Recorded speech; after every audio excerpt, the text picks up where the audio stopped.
In the spring of 1942, two separate groups of men and women, thousands of miles apart, sat hunched over desks covered with sheets of seemingly random letters and numbers. They worked in secrecy, their efforts unknown to the public, their names destined to remain classified for decades. Yet their intellectual battles would prove as decisive as any fought with guns and torpedoes. In the cold halls of Bletchley Park, England, and the sweltering basement offices of Station HYPO in Pearl Harbor, these cryptanalysts were fighting a war of minds, one that would determine whether Nazi U-boats would starve Britain into submission, and whether the Japanese Empire would achieve dominance over the Pacific. This is the story of how breaking enemy codes became the decisive factor in two of World War II's most critical campaigns, the Battle of the Atlantic and the Battle of Midway. It is a story not of generals and admirals alone, but of mathematicians, linguists, chess champions, and crossword enthusiasts who turned the tide of war with nothing more than pencils, paper, and brilliant minds. Part 1, The Atlantic, A Sea of Secrets. The wolf packs descend. By early 1941, Great Britain stood on the brink of starvation. Every week, German U-boats prowled the grey waters of the Atlantic, hunting the merchant convoys that carried food, fuel, and weapons from America to Britain. Admiral Karl Donitz, commander of the German submarine fleet, had perfected a devastating tactic, the Rudel tactic, or wolf pack. Instead of attacking alone, his U-boats gathered in groups, coordinated by radio messages encrypted with the Enigma machine. The Enigma was Germany's pride, a portable cipher device that looked like a typewriter in a wooden box. When an operator typed a letter, electrical impulses passed through a series of rotating wheels called rotors, creating substitutions so complex that German cryptographers believed the code was unbreakable. With 3 rotors selected from a set of 5, and a plug board that added additional scrambling, Enigma could generate more than 150 trillion possible settings. To the Germans, their communications were absolutely secure. They were wrong. ### Bletchley Park, Britain's best-kept secret. 50 miles northwest of London, a Victorian mansion called Bletchley Park had been transformed into the government code and cipher school. Here, in a collection of hastily constructed wooden huts, Britain assembled an unlikely army of intellectuals. There were mathematicians from Cambridge, including Alan Turing, whose theoretical work on computation would later revolutionize the world. There were linguists who could parse the nuances of German naval terminology. There were chess champions, musicians, archaeologists, anyone whose mind worked in patterns. The work built on earlier Polish breakthroughs. In the 1930s, Polish cryptanalysts Marian Rejewski, Jerzy Rosicki, and Henryk Zygalski had first penetrated Enigma's secrets through mathematical analysis. Just weeks before Germany invaded Poland in September 1939, Polish intelligence shared their findings with Britain and France, giving the Allies a crucial head start. But the Germans had made Enigma more complex. The Kriegsmarine, the German Navy, used a 4-rotor version for U-boat communications, exponentially increasing the possible combinations. Worse still, they changed the daily settings at midnight, meaning that even if Bletchley broke today's messages, tomorrow's would be impenetrable again. Turing's bomb. Alan Turing, a shy, stammering mathematician with a brilliant mind, designed a machine to automate the search for Enigma settings. Called the bomb, it was an electromechanical device that tested thousands of potential rotor configurations per hour, using logical deductions to eliminate impossible settings. The bomb didn't break codes by itself, it needed human analysts to recognize patterns, exploit German operator errors, and use cribs, probable words or phrases that might appear in messages. German procedures helped the codebreakers. U-boat commanders often began messages with predictable phrases like Wettervorhersage, weather forecast. Operators sometimes used girlfriends' names or lazy key patterns like QWERTY for daily settings. These human errors gave Bletchley's analysts the cribs they needed. By May 1941, Bletchley Park was regularly reading German naval Enigma messages, but then disaster struck. The Germans introduced new security measures, and on February 1, 1942, they added a 4th rotor to naval Enigma. Suddenly, the Atlantic went dark. The codebreakers called it the second happy time for U-boats. Merchant ship losses soared to catastrophic levels. The capture of U-559. The answer came from the sea. On October 30, 1942, in the eastern Mediterranean, Royal Navy destroyers depth-charged the German submarine U-559 until it surfaced, crippled.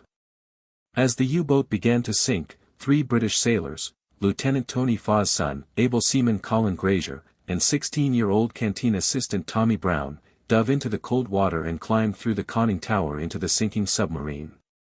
Working in near darkness, with water rising around them, they grabbed codebooks, charts, and an Enigma machine. Faw's son and Grazier were still inside when U-559 suddenly plunged beneath the waves, taking them to their deaths. But Tommy Brown survived, clutching the documents that would save thousands of lives. The captured materials, combined with Bletchley's improved bombs, allowed the codebreakers to crack the 4-rotor naval Enigma in December 1942. From that point forward, the submarine tracking room in London could read Donit's orders to his wolf packs almost as quickly as the U-boat commanders themselves. The tide turns. The impact was immediate and dramatic. Using decrypted messages, the Admiralty could route convoys around known U-boat positions. When convoys were unavoidably near wolf packs, escort groups could be reinforced or aircraft sent to hunt the submarines. The U-boats, accustomed to finding convoys through systematic searches, now found empty ocean. When they did locate targets, they often encountered unexpectedly strong defenses. Donitz grew increasingly frustrated. The enemy has new location equipment, he wrote in his war diary, suspecting radar improvements. He never imagined that the British were reading his mail. The statistics tell the story. In November 1942, before the code was broken again, U-boats sank 729,000 tons of Allied shipping. By May 1943, with Enigma decrypts flowing steadily, Donitz lost 43 U-boats in a single month, an unsustainable 25% of his operational fleet. On May 24, 1943, he withdrew his submarines from the North Atlantic, admitting defeat. The Battle of the Atlantic had turned decisively in the Allies' favor. By war's end, Bletchley Park employed over 9,000 people and processed thousands of messages daily. Historians estimate that breaking Enigma shortened the war in Europe by 2 years and saved countless lives. Yet for decades after the war, the codebreakers could tell no one what they had accomplished. The secret was so closely guarded that some who worked there went to their graves without their families knowing the true nature of their war work. Part 2, The Pacific, a different code, the same principle. Station HYPO and the JN-25 cipher. While Bletchley Park fought the Battle of the Atlantic, another group of cryptanalysts faced an entirely different challenge 7,000 miles away. In the basement of the 14th Naval District Administration Building at Pearl Harbor, a unit designated Station HYPO worked to break Japanese naval codes. The Japanese used multiple cipher systems, but the most important was JN-25, Japanese Naval Code Number 25. Unlike Enigma, which was a machine cipher, JN-25 was a code cipher system combining codebooks with mathematical additive encryption.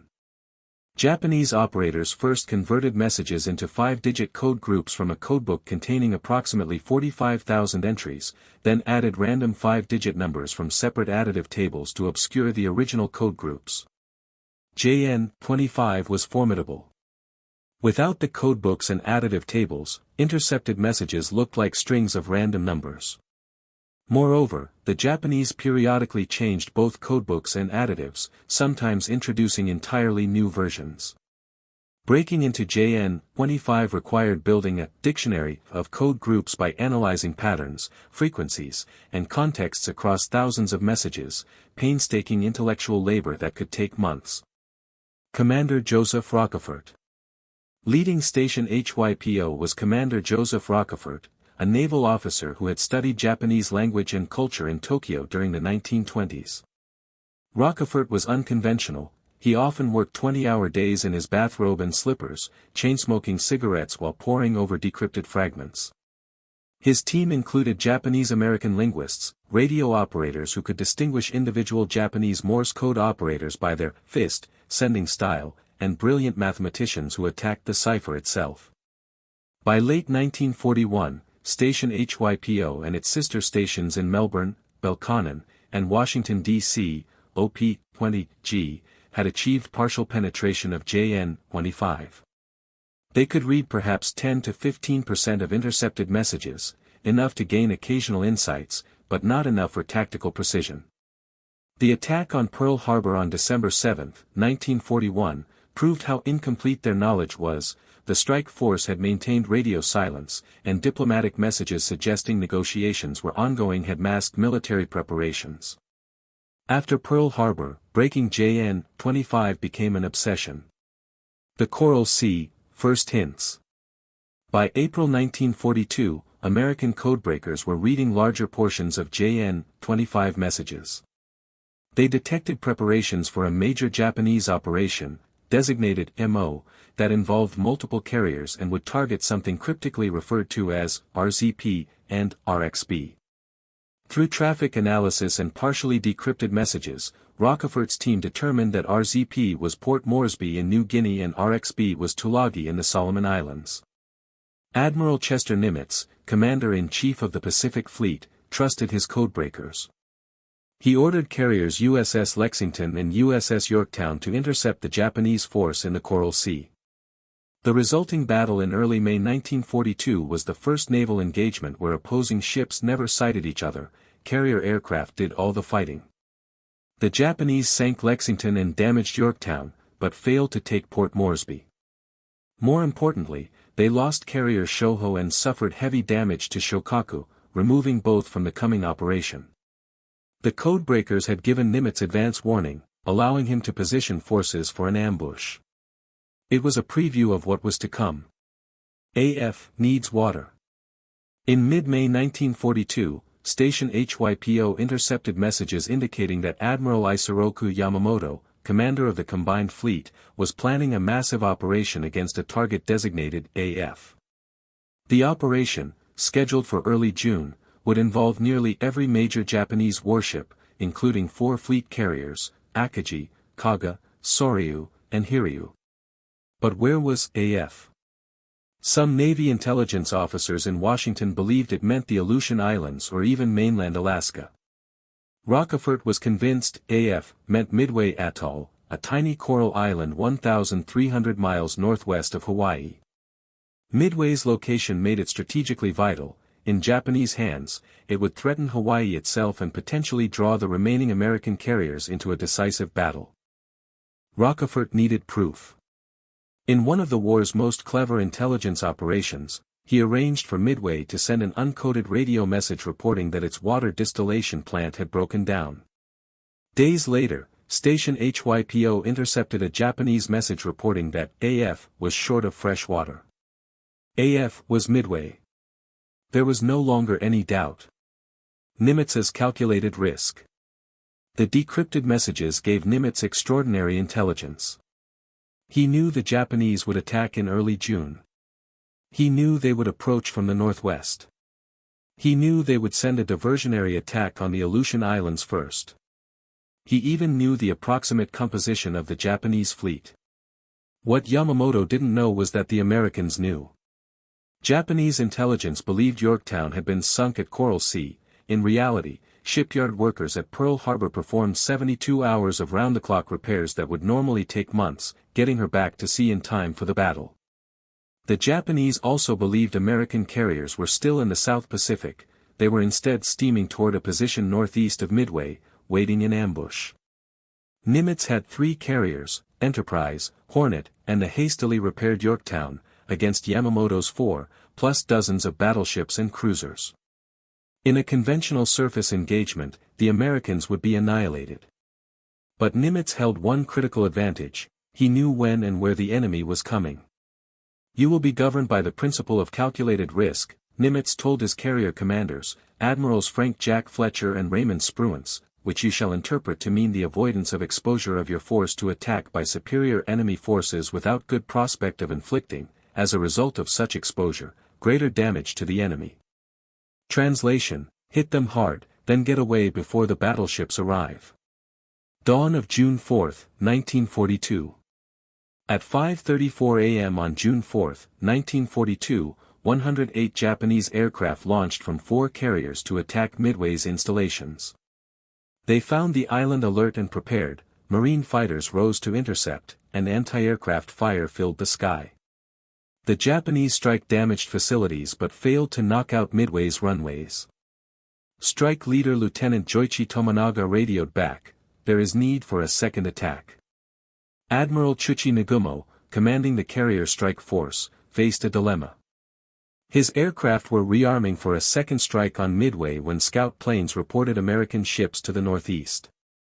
Then came the devastating clarification: enemy force accompanied by what appears to be a carrier. Nagumo's carriers now faced disaster. Their decks were crowded with aircraft being rearmed and refueled, bombs, torpedoes, and aviation fuel creating a volatile situation. American aircraft were already on the way. Nagumo ordered his crews to switch ordnance again, this time from land attack bombs to anti-ship torpedoes. His 4 carriers became floating bombs, their hangars full of explosives and fuel lines. The American strike. The American attack was poorly coordinated. Torpedo Squadron 8 from Hornet arrived first, 15 obsolete Devastator torpedo bombers flying low and slow. Japanese Zero fighters fell on them like wolves. Not one torpedo hit. Of 15 aircraft, 14 were shot down. Only Ensign George Gay survived, floating in the ocean amid the wreckage. Torpedo Squadron 6 from Enterprise attacked next. 10 of 14 were destroyed. Then came Torpedo Squadron 3 from Yorktown. 7 of 12 were shot down. The torpedo squadrons had been slaughtered, 29 of 41 aircraft destroyed, with minimal results. Japanese sailors cheered, believing they had repulsed the American attack. Admiral Nagumo prepared to launch his own strike. Then, at 10:22 a.m., everything changed. #### 5 minutes that changed history. While Japanese fighters were at low altitude, hunting the torpedo bombers, dive bombers from Enterprise had climbed to 14,000 feet, undetected. Lieutenant Commander Wade McCluskey, leading the strike, had extended his search beyond where intelligence predicted the Japanese would be. Low on fuel and about to return to Enterprise, he spotted a lone Japanese destroyer racing northeast, steaming to rejoin the carrier force. McCluskey followed the wake. At 10:22 a.m., McCluskey's pilots rolled into their dives on carriers Akagi and Kaga. Nearly simultaneously, dive bombers from Yorktown attacked carrier Soryu. The Japanese carriers, their decks crowded with armed and fueled aircraft, were defenseless. Bombs slammed into Akagi's flight deck, detonating stored torpedoes and igniting fuel lines. Within minutes, the flagship was a floating inferno. Kaga suffered multiple hits, setting off catastrophic explosions. Soryu took 3 bombs that started fires her crews couldn't contain. In 5 minutes, 3 of Japan's 4 fleet carriers had been mortally wounded. The 4th carrier, Hiryu, launched a counterstrike that crippled Yorktown. But dive bombers from Enterprise found Hiryu that afternoon, leaving her burning and dead in the water. By evening of June 4, all 4 Japanese fleet carriers were abandoned and sinking. Japan had lost the core of its naval air power, not just the ships, but irreplaceable veteran pilots and aircraft. The victory that intelligence made possible. Midway was hailed as a miracle, a stunning reversal where an outnumbered American force destroyed the elite of the Japanese carrier fleet. But it was not luck. It was the direct result of signals intelligence. Without breaking JN-25, Nimitz would not have known about the attack in advance. His carriers would likely have been elsewhere, perhaps still near the Solomon Islands. Yamamoto's overwhelming force would have taken Midway, and the course of the Pacific War might have been very different.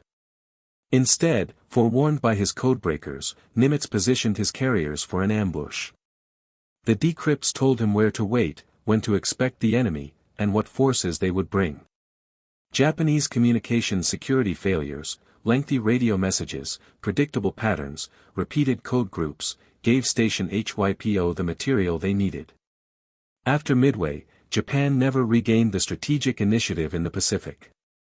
The loss of 4 fleet carriers and their veteran aircrews could not be replaced. American industrial might would produce dozens of new carriers over the following years, while Japan struggled to build and man a handful. The tide of the Pacific War had turned, and signals intelligence had turned it. Part 3, The Common Thread. 2 battles, 1 principle. The Battle of the Atlantic and the Battle of Midway were fought on opposite sides of the world, against different enemies using different codes. Yet they shared a fundamental truth: modern warfare had become as much about information as about firepower. Knowing the enemy's plans, dispositions, and intentions could be worth more than additional ships or aircraft. Both Enigma and JN-25 fell to similar techniques. First came traffic analysis, studying patterns of communications, call signs, and message volumes to infer enemy intentions even when messages couldn't be read. Then came cryptanalysis, mathematical attacks on the cipher systems themselves, exploited enemy procedural weaknesses, and the painstaking building of code dictionaries and key tables. Both efforts also depended on human error. German U-boat operators using predictable message formats and lazy encryption practices. Japanese communications clerks reusing additive tables or transmitting messages in multiple cipher systems. These small mistakes, multiplied across thousands of messages, gave cryptanalysts the openings they needed. And both operations faced the same critical challenge: operational security. If the Germans or Japanese suspected their codes were broken, they would change systems, and months or years of cryptanalytic work would be lost. Both Bletchley Park and Station HYPO had to be extraordinarily careful about how their intelligence was used. Convoys couldn't be diverted too blatantly. Cover stories, like improved radar or lucky reconnaissance flights, had to explain Allied successes. Even after the war, maintaining secrecy was crucial. If the Soviets learned about Western code-breaking capabilities, they might adopt unbreakable systems. The cost of secrecy. This necessary secrecy came at a terrible cost. Convoy commanders who watched ships torpedoed often didn't know that their routes had been chosen to avoid even larger wolf packs.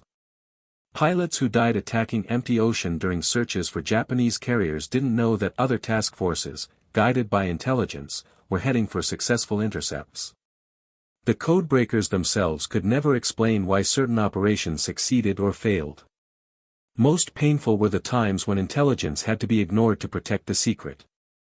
In November 1940, Enigma decrypts revealed that the Luftwaffe would bomb Coventry.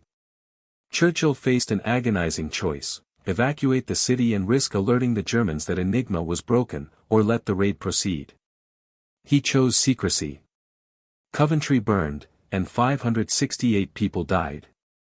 Churchill's decision, though disputed by some historians regarding how much advance warning existed, illustrated the cruel calculus of signals intelligence. Similar choices faced Pacific commanders. Should ships be warned of submarine positions if doing so might reveal that Japanese codes were broken? Should damaged carriers be saved or abandoned? Every decision balanced immediate lives against strategic advantage. The cryptanalysts' war. The men and women who fought this shadow war came from unlikely backgrounds. Bletchley Park recruited mathematicians and linguists, but also crossword champions, chess players, musicians, anyone whose mind worked in patterns and logical structures. Many were women. By 1945, 3/4 of Bletchley's staff was female, operating the bombs, translating German, analyzing traffic patterns, and doing crucial clerical work. Station HYPO's team included Nisei, second-generation Japanese Americans, whose language skills and cultural knowledge were invaluable, even as their families faced internment camps on the mainland. These men worked in secrecy, their contributions unknown even to fellow military personnel, their loyalty sometimes questioned despite their service. The work was exhausting. Shifts ran 12 hours or more. The pressure was immense. Every day that codes remained unbroken, ships sank and men died. Breakthroughs came rarely, after weeks or months of grinding analysis. And success was measured in messages read, positions plotted, warnings issued, abstract victories compared to the concrete triumph of sinking an enemy ship. Alan Turing, despite his brilliance, faced persecution after the war. In 1952, British authorities prosecuted him for homosexuality. He accepted chemical castration as an alternative to prison. In 1954, at age 41, he died of cyanide poisoning, likely suicide. Only decades later would Britain apologize and recognize his immense contributions. Joseph Rockefeller fared little better. After Midway, he clashed with superiors in Washington who resented his direct access to Nimitz. He was reassigned to command a floating dry dock, removed from intelligence work entirely. Not until 1985, 9 years after his death, did the Navy award him the Distinguished Service Medal for his crucial role at Midway. The legacy. The techniques developed during World War II laid the foundation for modern signals intelligence and cryptography. The theoretical work on computation by Turing and others led directly to the development of programmable computers. The organizational models, large teams of specialists working together, machine assistants for human analysts, careful operational security, became templates for intelligence agencies worldwide. The National Security Agency in the United States and the Government Communications Headquarters in Britain traced their lineage directly to wartime code-breaking organizations. The importance of communications security, demonstrated so dramatically when Enigma and JN-25 fell, drives the development of ever more sophisticated encryption systems. Most importantly, World War II proved that intelligence could be a war-winning capability. Modern military operations are now unthinkable without elaborate signals intelligence, communication security, and information warfare components. The silent victories at Bletchley Park and Station HYPO showed that wars could be won not just by who built more ships or planes, but by who better understood what the enemy was thinking. Epilogue: The truth revealed. For nearly 3 decades after World War II ended, the breaking of Enigma and JN-25 remained classified. Veterans of Bletchley Park and Station HYPO could not tell their families what they had done. Their contributions went unrecognized in official histories. The secrecy began to crack in the 1970s. In 1974, Group Captain F.W. Winterbotham published the Ultra Secret, revealing for the first time the existence of Enigma decrypts.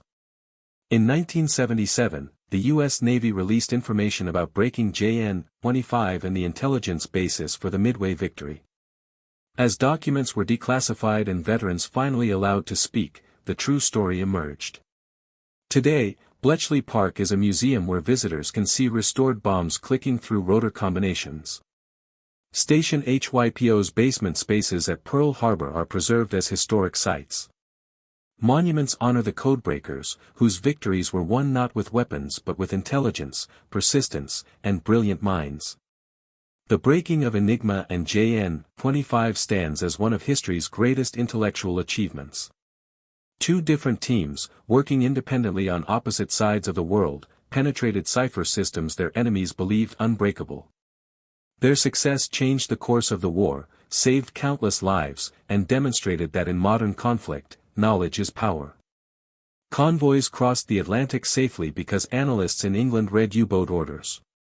American carriers ambushed the Japanese fleet because linguists in Hawaii decoded operation plans. Ships didn't sink, cities weren't starved, battles were won, all because mathematicians solved puzzles. The guns and bombs of World War II have rightfully earned their place in history. But the quiet work of the Codebreakers, their silent victories achieved with nothing more than pencils, paper, and extraordinary minds, may have been equally decisive. In the Battle of the Atlantic and at Midway, brains defeated brawn, and intelligence, in both senses of the word, changed the course of history. Authors note, this narrative is based on declassified documents, published histories, and first-hand accounts from participants. The specific details of cryptanalytic techniques, operations, and individual contributions come from sources including official military histories, the National Security Agency's Declassified Cryptologic History series, and memoirs from Codebreakers themselves.